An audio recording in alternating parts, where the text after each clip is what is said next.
So once they start thinking, or you start thinking about how do you see yourself, and you start understanding what you want and you don't want, right? Build your own personal brand. Yes, build your own personal brand. How you do that? How do you do that? Oof. The most important value for me was the leadership, the self-awareness, and to really assess who am I as a leader and what am I going to modify in order for me to be the best leader. Yeah. So the question is, do you think supply chain is a transferable skills?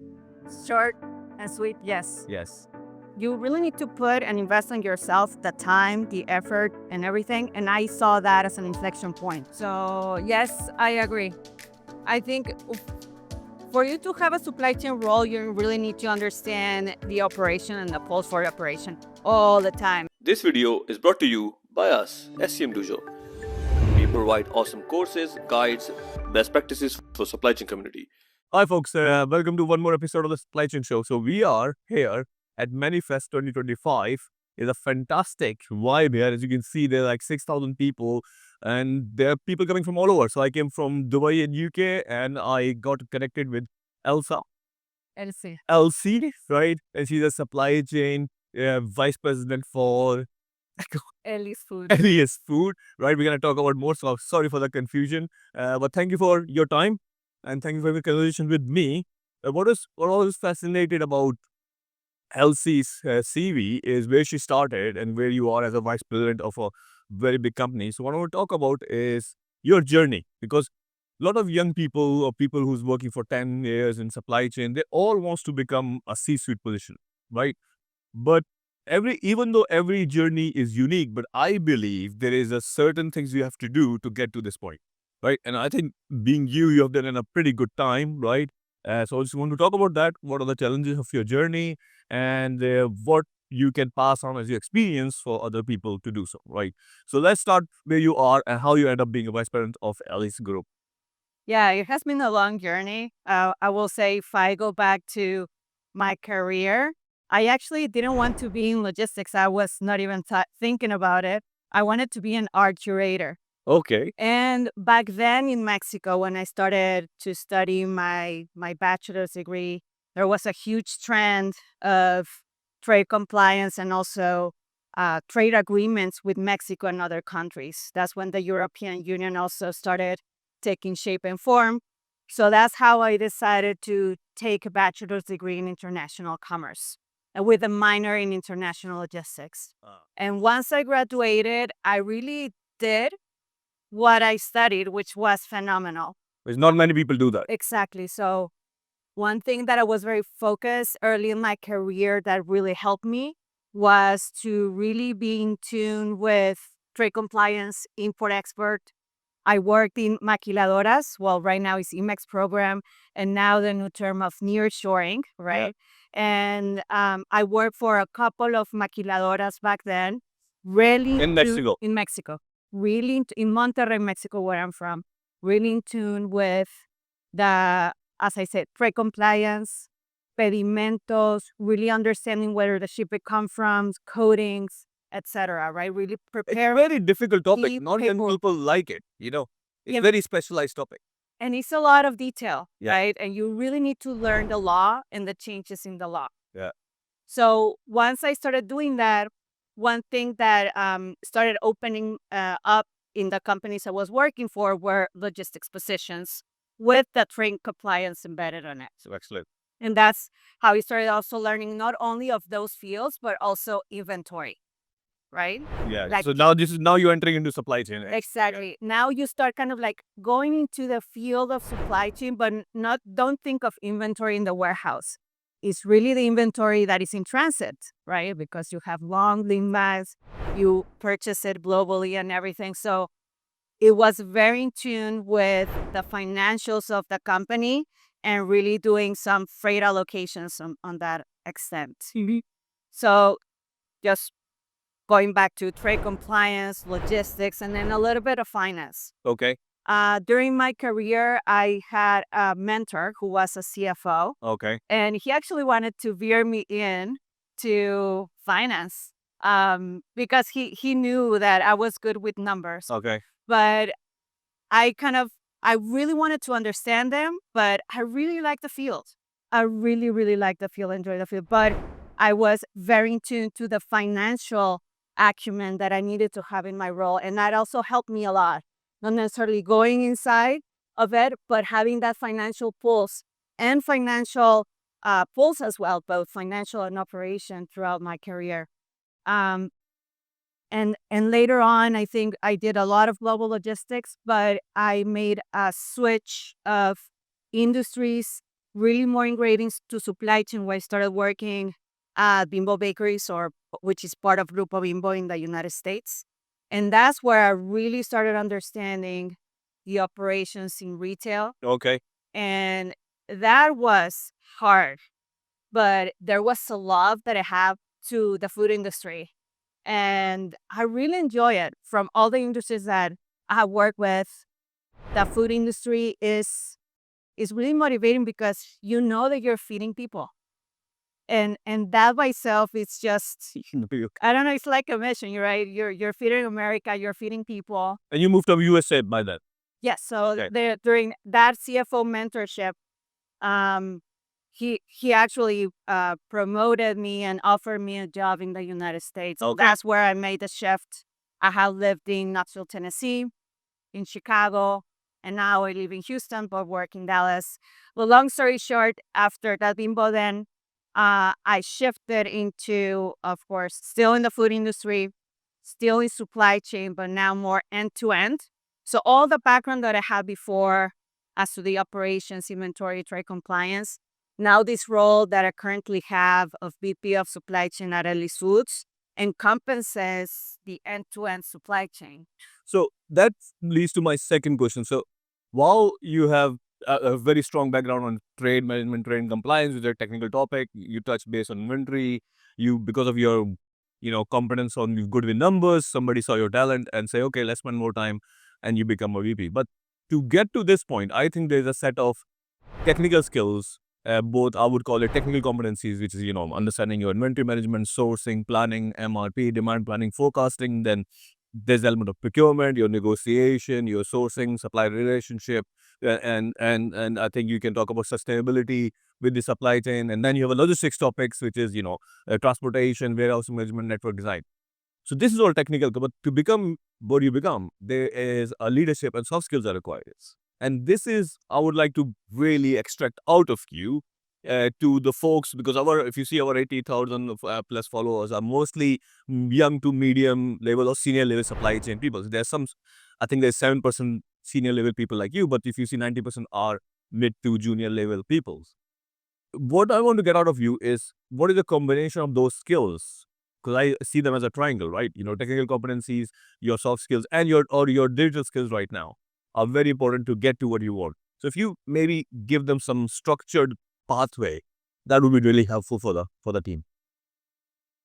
I think the key is to really have control of your career. That's the main point. You own your own career, right? Yep. Don't leave it to your boss, basically. Yes, and really have a vision of where you see yourself. And that is key. I have mentored a lot of people. Whenever I ask them, hey, how do you see yourself in 5 to 10 years? And especially probably women will not have an idea. They just don't know. And also men, of course, probably men will have more of that. I'm not sure they have idea. They just know they have to make more money. I don't think they have idea, most of them, what career they want. Well, yeah, but the thing is that if you want to have control of your career, you need to have that vision. That's all. That's it. And that's kind of they go hand in hand, right? So once they start thinking, or you start thinking about how do you see yourself, and you start understanding what you want and you don't want, right? Because there's also during your career journey, you're going to have pivotal points where you're going to have pathways to choose. And the other key component of the career growth and really understanding the career path and owning your career is that every decision that you take, you own it. No one else. No one else has forced you to take decision A, B, or C. You yourself need to own it, embrace it, And if you didn't like it, move on. At least you know you don't like it. So those two key components are critical. But I have a theory here, right? And I made a short on this and it got quite famous. I say to people, there's only two people responsible for your career. Yourself, as you said, and second, your boss. Because a lot of people blame their current bosses for career not being progress. And as you mentioned at the start, you have a mentor, right, who really looked after you, moved to US and gave challenge. Because that let's call it mentor slash boss saw the talent in you. If you probably won't have that support from that mentor, I don't think, I mean, you're very talented, but I don't think your acceleration of the career would be as fast.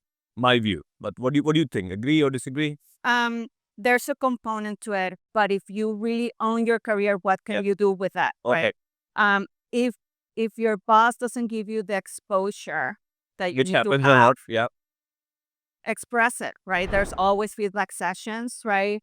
And if not, then move on, right? You have the power to move on. So I think that goes back to you own your career. Right. Step one, own your career. Step two, have a vision and direction. Step three.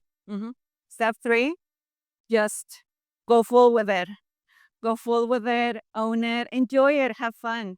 I will say when people know that you really like what you do, also doors open up.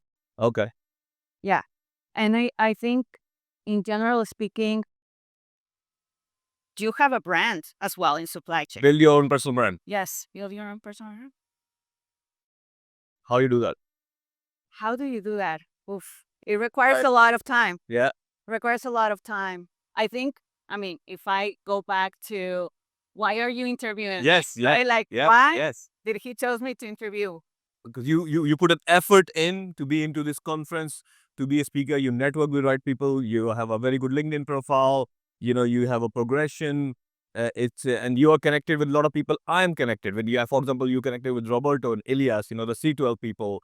And our CEOs, a lot of connection. You're in good position. You are out there giving interviews. Okay, so okay, I would definitely. Even I didn't know you, but we just met briefly yesterday now, and it feels there's a total professional credibility between us already within few minutes. And it's down to, I think, both of us building an effort in building a personal brand, right?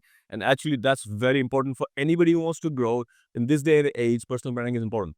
But I want to bring this topic of the skill sets, because I think, let me ask a question to make a point. So if you would not have this whole strong background of trade compliance and inventory and your leadership skills, do you think you get there where you want to get there? That by itself won't cut it. Won't cut it, right? You really need to be very self-aware, able to really learn new things, and really invest in yourself on education. Yeah. I think one of the break points in my career is really deciding to study a master's degree. And that by itself, you really need to put and invest in yourself, the time, the effort, and everything. And I saw that as an inflection point. Because during your master's degree, and you can take any master's or certification, so whatever it fits you at that time, right? I'm telling you the holy grail is taking a master's degree. It's what it worked for me at the time. But normally master's degree or certifications, you started making your network. But I mean, I thought from a master's degree, I was going to get promoted. That's what you normally think, that's why you want to study a master's degree, but it didn't happen like that for me. It just didn't. But it was needed when the right needed. option comes, it was considered. I'm 100% sure of that. Yes. But I think during the process, you just need to take it with grace, because master's degree will give you a lot of leadership, the self-awareness. And that for me, regardless of all the financial classes that I had, or, economics classes, you name it, right? The most important value for me was the leadership, the self-awareness, and to really assess who am I as a leader and what am I going to modify in order for me to be the best leader and empower my team and just enjoy it in the process. No, I think you're right. And this is what not many people are lucky to get or have money to do masters, but it's not the only way, because that's what we started SCM Dujo for. Because when I was doing your job, I was director of logistics. I realized most of the people end up in supply chain who does not have a degree in supply chain or qualification, but they end up because they're good in Excel, good in following standard work, good in following whatever, right?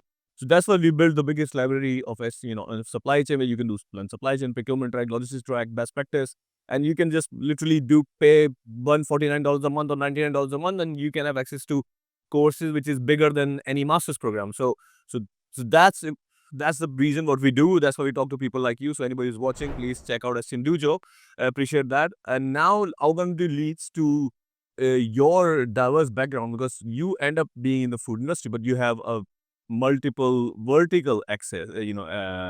You work in multiple access. Yes. I think machine building. You work in food. You work. I think you work Boats, in boats. So appliances. one of the questions which people ask me on my life coaching and podcast is, oh, I work in pharma.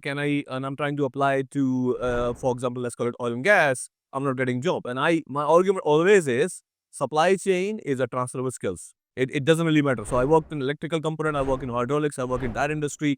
Now I'm doing consultancy. It doesn't really matter to me if you're pharma or oil and gas or food or boats, your knowledge of supply chain applies. What do you think? Yeah. Well, I will tell you there's So, a yeah, so the question is, do you think supply chain is a transferable skills? short and sweet yes. Yes. Now, Why you say that? why? Because I have done it. No, I have done it, but let me tell you, there's a lot of companies who will have on their job descriptions like food industry only Yeah. or appliance only. I mean, if that's the case, then look somewhere else. You need a specific company on that industry that allows diverse thought Yeah. of it from another industries, and I think that's something that you want in a company, right? So just I will say that for me sometimes it's a red flag because they're basically thinking these skills are not transferable, Mm-hmm. and they can. They can. Yeah. They can absolutely can. Good. But the other thing I want also to make sure is besides the industries, the other dimension that I have been exposed to is the size of the company. Yeah. So that's also something very important to consider, right? It's not only the industry, but the size of the company. Having family companies, medium size, Yeah. public, Mexico, United States, and that dynamic, it's so different. Definitely. And not only that, it's also the position of how they consider supply chain as their growth enabler, Yeah. Yeah. right? Some people think supply chain is a differentiator. Some people think it's just a function we move from part A to B. Big difference. Right. Yeah. Yeah. And that's another, I will say, if you're interviewing for a role in supply chain, the specific company, one of the questions that I will ask is, where is supply chain fit into your organization, right? Because sometimes they're segregated, sometimes they don't call it supply chain, it's like only procurement or logistics, but there's not a supply chain umbrella, right? And then what is the network inside a company of the decision making they also have, the budget they have? Like there's a lot of questions I will ask if you're interviewing, of course, for a supply chain role or something more niche.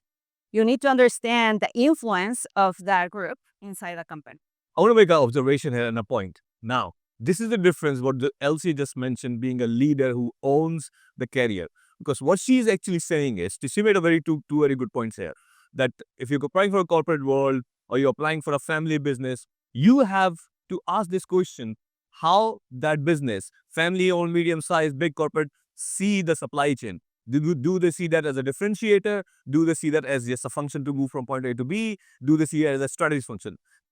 And a lot of people actually go to just interviews, and at a senior level, they do not ask this question. It's a very, very important question, because once you get the job, then don't complain later on after 6 months. And I want to don't name, because I know a very influential, powerful lady. She has been a professor working for the biggest brand. If I tell you the name, everybody will know that brand. She got the job. She was a professor. She got the job in the biggest brand.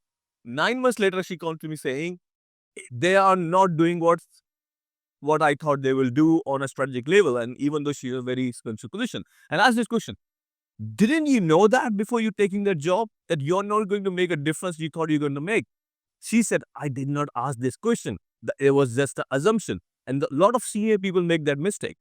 Do not make that mistake. So if you're going for a planner position, you have to ask a position, okay, how you see that, how important that position, because that importance of that position actually going to define how quickly or how slowly you will progress and you will learn, most importantly. So very, very good point. Now I'm going to move to my second last question, which is being in your job. Yeah, you and I believe I've done similar roles that of course you're responsible for setting up the strategy, doing high level stuff, right? But if something goes wrong, supplier are late, or I don't know, board sync, everybody's calling you. And I'm used to think, why are you calling me, right? You know, why you're calling to be. So basically, you, in my experience, you goes from a very strategic to tactical level to operational level within a day. Do you agree with this observation?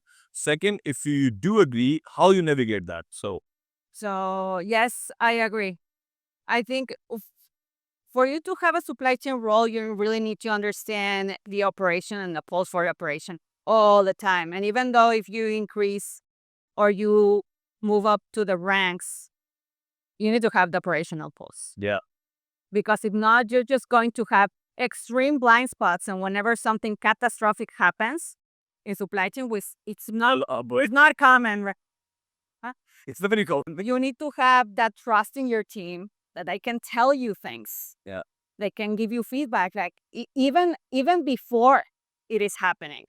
And a great example I can provide, right now in the US, there's a lot of chats about tariffs. Yes, I was about to ask this. So, but what's really happening really in the United States? Yes, well, one thing that you need to understand also with all the things that happen in supply chain, what things can you control and cannot control? The tariffs, we cannot control if those happen, right? If it's 25%, 10%, that is going to be passing to the customer, right? It's basic import-export 101. You need to pay the import duty. It's like taxes, right? But what is really happening in the United States that we cannot control, that is not being talked about, is the egg supply right now. Have to tell you, egg prices are still sky high. Okay, so the egg supply in the United States is in a dire condition. There was a huge egg recall. It has been one of the biggest ones since 2013 or 14. There won't be any eggs. The egg price has tripled recently. Okay. And it's almost at the same price of meat. So imagine, not only that there's a lot of companies, breakfast restaurants that basically they're only offering egg, but not only think about that, also think about all the, all the other, solutions, marinades, anything that contains egg. What is going to happen with that, right? That is like just basic food elements. That is critical. Okay. Right. That's good. I want to ask a quick question. Because since you are an expert in trade management, you worked in Mexico, you are here at USA. My simple understanding, what I don't want to get political, but just come from a trade management, is following that Trump organization putting this tariff in, somehow they think they can stop the imports. But for me, it's very simple. You put tariffs in, anybody who's important, they have to import because you can't just do source or local source very quickly. You have to continue to do so. It's just gonna increase the prices of the commodities you're importing from Mexico or Canada or whatever. And actually you're gonna make the lifestyle or the purchase power, you can make things more expensive. So actually it's bad for US people. Right? But how do you see? I mean, is my interpretation correct or not? Well, it's very important sometimes to really understand where the news come from, right? And kind of like the macroeconomics of a country and how they have evolved on trade compliance. If you think about how the NAFTA was created a long time ago, since 1993, and the strong partnership between US, Canada, and Mexico, that's a bond that is amazing, right? And there's, pros and cons. But the fact is that normally, developed countries, one thing that they do with their, not necessarily trade, but with their regulations is to protect the borders against terrorism, human trafficking, and drugs. So if you think about that with the Trump administration, that is the point number one that he really wants to do, with, of course, leveraging the tariff negotiation to really put a point of the war on drugs, the war of human trafficking, right? One goes sometimes with the other. So just always think about the bigger picture. Yes, political and socioeconomic Exactly. picture. Yes. Okay, so that's fine. I'm gonna move to the last question. Mm. Like, as we established so far, you are a Latina woman, Mexico, career progress very fast, in a very good speed, in multicultural, you work in 2, 3 countries and you have a bigger responsibility, is in a very male-dominated field, right? So the general perception is, even though in last 5 years, I think there's a huge encouragement across border and supply chain, yeah, more women supply, and I do promote a lot, and there's quite a few members here, Sarah, Dicey, they talk about women in supply chain, but still, I think there's a level of challenges, right? And of course, you are a Latina leader here. Share your experience and what are the word of encouragement you would pass on to any young female supply chain ladies watching this. What's your message to her? Yes. On men. Yeah, no, I think in any position you're in, there's always a level of challenge and being uncomfortable. And for women, sometimes it's exacerbated just because of the complexity it is. Whenever you have a meeting, right, full of Do you shout at people? Hmm? Do you shout at people? no, You don't have to, right? no, you don't have to.